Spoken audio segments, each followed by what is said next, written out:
Hi, this is Boris. Welcome to another episode of Sketchman Draw. So this is a series which I call Drawing Lessons from Comics, where I look at comics and that I bought recently and try to look at some art um, tips and to learn for myself and just a way of like thinking aloud. And I can also share, I guess, how the artist or the artists could have done that.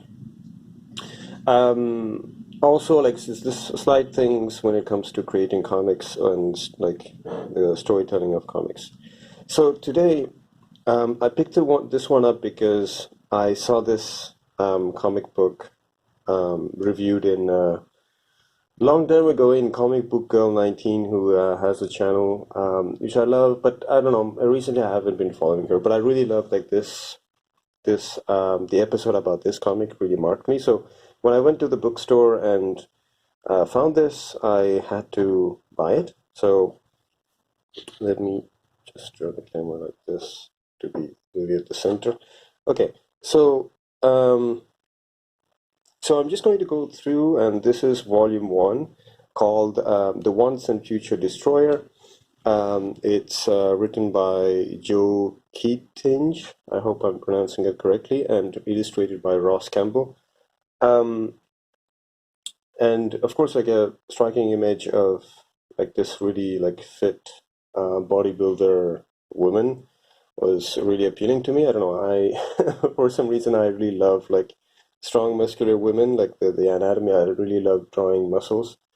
Um, and so what did I want to say again? So Glory is created by Rob Liefeld, and maybe I can do an episode on him because I'm really impressed by his energy, like the energy that he brings to drawing. I know a lot of people criticize him for his the quality of artwork, but I really love his energy, and you can see why. Like you when you like I follow him on Instagram, like he's always at 110%, and I think your art can be only as energetic as yourself. I think, in my opinion, for example, I mean, yes, I can get like very geeky and very excited when I'm talking about movies and comics and stuff, but usually I'm very calm and posed. So you can see that in my artwork, I guess. So without any further ado, let's start. And I talked about Liefeld because this is one of the characters that they was inspired by Wonder Woman. And if you look at the cover of the first one, it nothing. The look has nothing to do with this. And actually, that's the point that I want to make, which is in terms of drawing anatomy. It's really great. In terms of drawing anatomy, I really love when things just happen. Like whenever something like a movement, there's always a counter movement. Whether it's in like again, I'm talking about in art. So for example, when there was that whole sort of like TNAs, as they say, call it in the age in the 90s. Well, this is like sort of the response to that. Like I'm sure like these the creators grew up reading that and they said, okay, like, yes, we love that, but what can we do with that? And it's a really great, again, I want to say that I've never read the original Glory, so, and what they've done with this story, it's really great. Like I think I've read this in one sitting. The story flows really great. I mean, really seamlessly, um, and the what did I want to say? Like there is always like a cliffhanger or like a twist at the end of every issue, every end of every chapter, that sort of brings you to the next chapter, and it's like a really well planned story. So, I really love the lore that they've been able to bring to this story. And the artwork is like really charming. I really love it. It's not the typical superhero kind of like everybody is square jawed, everybody is muscular, everybody is fit. Like, there's a little bit of real anatomy here. Like people look like, for example, like, I really love the way he draws kids. A lot of times, a lot of artists don't know how to draw kids. They just draw small adults, and I feel like he really knows how to draw. And also, like the main character, Riley here. I might cover the story at the end, but like I just want to go through like all the thoughts I have about the art. And I'm just going to skip, so it's not going to be a spoiler because there's a difference between holding the comic and reading it yourself and just looking through the images like this. So, you can see like, her face is not like the skinny girl that you see in most of the comics. It's like, she's pudgy, she looks like a real girl, right? So, um, so here we see the appearance of Supreme, who's like the Superman of this universe. And I wanted to point to this part here, which is like, let me bring it closer to the camera. I love when the line weight is used to sort of for the storytelling. So, for example, here, like the line, there is a thick line around her like hands to sort of show what she's actually doing. Like, for example, here you don't find that line around her this time because like it's not like putting the thick line over everything. It is a I feel like there's a reason behind it. For some reason, I'm not that well versed in all the artists because I got into like really following artists and into comic book artists like I think maybe 4 years ago, really actively. So for some reason, the way he draws so for example, the superheroic man with this big thick neck, sort of reminds me of Frank Quitely because if you look at his Superman, he has a really thick neck. It's preposterous, but it gives that heroic look. Again, really appreciate that in drawing like different types of women with different types of bodies. She's also great with like coming up with great new haircuts. She's not always like she doesn't always have the same uh, haircut.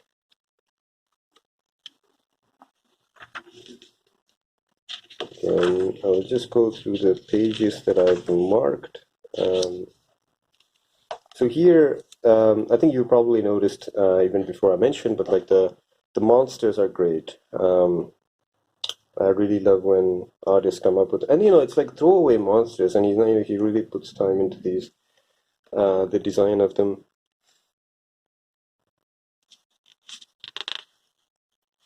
This is also a really great shot here.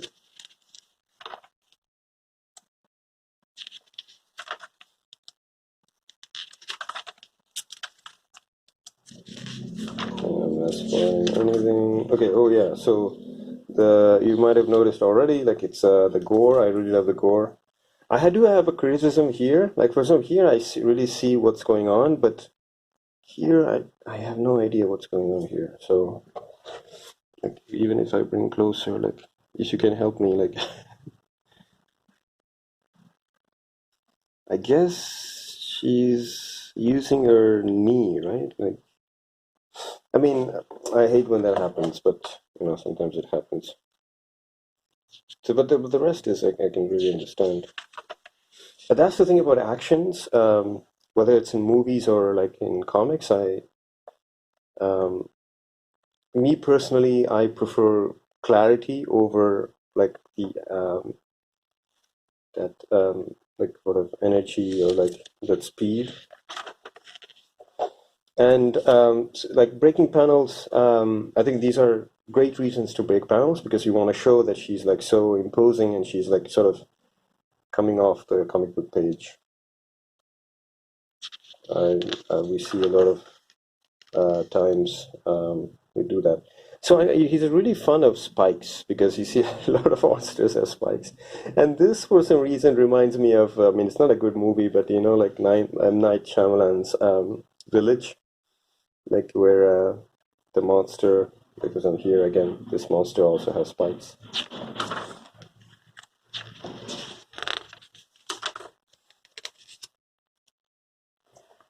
So I'm always impressed when artists take the time and slow down the reading pace with a lot of details. So, for example, here this is like some sort of like armory, like the secret, her Glory's like I don't know, armory or something, where she keeps all her trophies and weapons and everything she has collected, I guess. And it's I don't know, like if for example, if someone gives me this thing to illustrate, I don't know where I would start. So I'm really impressed. Because, for example, if you're drawing Batcave, I mean, yeah, you sort of know that you need a place for the big monitor where Batman sits to do his research, and you know you have to have the dinosaur, you need to have the penny, place for Batmobile and all his like vehicles. But yeah, I'm really impressed. And it's like you can see like it's messy,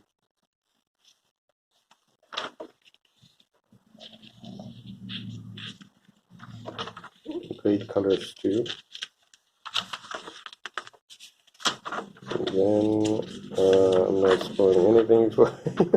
So I just put here a note that my friend is working on a like sort of a cosmic science fiction story, and he wants me to illustrate it. So um, I'll be doing a session where I like a sketchbook session, like a real-time drawing where I'll be just copying spaceships because I need to learn put some spaceship design into my visual library.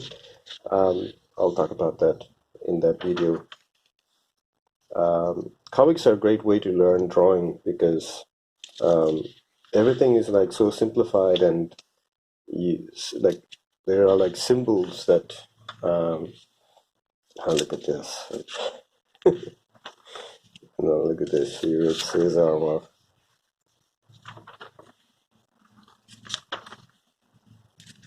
It's great, like really writing. So she has these dreams about Glory, and that's how she finds her. There are a lot of things going on, so you really have to read the story to understand all of it. Let me go. Oh, okay. I have something marked before that. Oh, I really love this. Oh, I forgot this one. Um, like a lot of people make a mistake when they draw eyes. Like for example, here she's cross-eyed. It's not a mistake. Like I feel like that's a really great quirk to give the character because it it gives that confused, shocked look. And he does it again here. Like for example, where it might be a manga influenced. I wonder. Again, another great reason to break the panel. To show that she's bigger than life, she's imposing.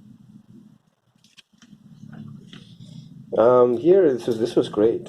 Like this monster coming out of this old lady. It's like very the Thing influence. Oh, I don't want that light on the page.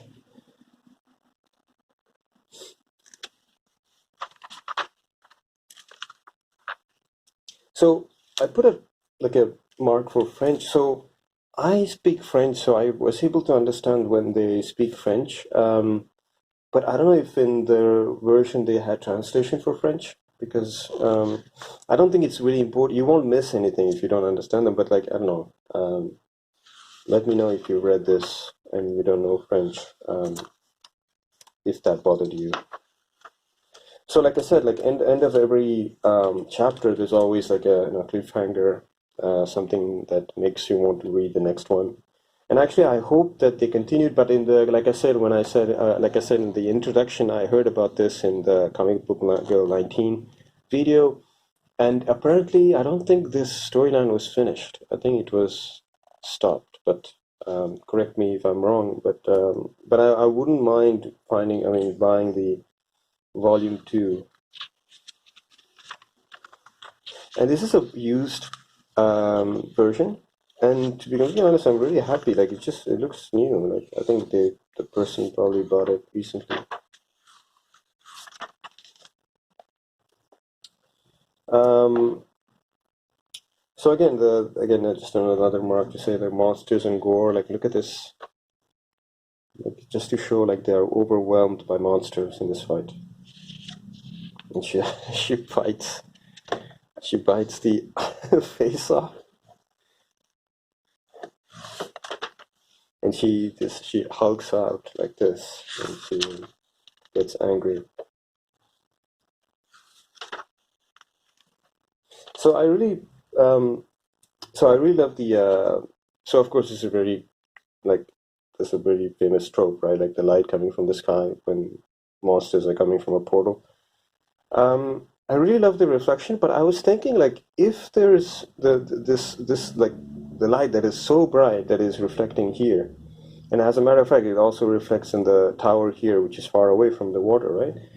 You could imagine like it would also reflect on the rocks here, right? But I don't know. Maybe they forgot to put the highlights on the rocks, or because, and the other reason is because they are near the water, so these rocks will be constantly wet, right? Almost like so. So that will like really catch the light. But I don't know. I just had that.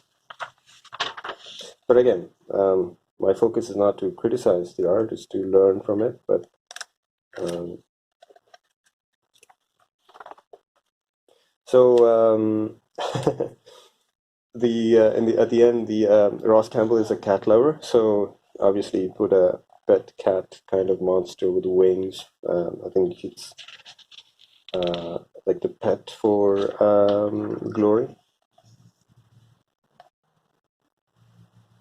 It's really amazing. Again, not that complicated of a ship, but still, I don't know, it still works. This is also funny, like this guy. uh, so getting his ass kicked while he's so it's um I don't remember. I'm sure there are a lot of stories like this, but I remember I can't really call out another story that is similar to this one, which is basically a young girl has dreams. So Riley has so I don't want to spoil the ending, so I'll just go here. It's Joe Keatinge and Rose Campbell. So if I want to tell you a little bit about the story is Riley, so this girl sort of has dreams about Glory, and yeah, look at their hairstyles, and and she knows that she starts to look for Glory, and at the end, she finds her, and she learns that the reason why she was gone for so long is because she was in a battle and she was hurt. So she's recovering from that. She hasn't gained her strength back yet. We learn that, of course, the title is Once and Future Destroyer. So she's this, like, she's this being sort of built to be a weapon to destroy the world, right? So, but she wants to do good for the world. And now the thing is like, okay, is she dangerous only for the monsters that are chasing her, or is she dangerous also for the human race? So that's what she has to find. But I know, like it is. So there are a lot of like plot lines, but she's here to be trained by Glory, but also she says that she's also here to stop Glory. Which I'm guessing in the volume 2 is explored in more detail. But in the overall, I really love the story. I want to read the next one. I highly recommend it. The artwork is really clean. It's really crisp. Almost, I don't want to say European, but yeah, I think there is that European flavor, I would say. And I think this was great. So I hope you enjoyed this episode. So go check out Glory. And what else can I say? I'll look out for my next videos. I just released one on how to draw simple expressions. I'm really happy about that. So go check that out. And if you want more tutorials, more comics, let me know in the comment section. And yeah, so until next time, this is Boris for Sketchman Draws. See you next time.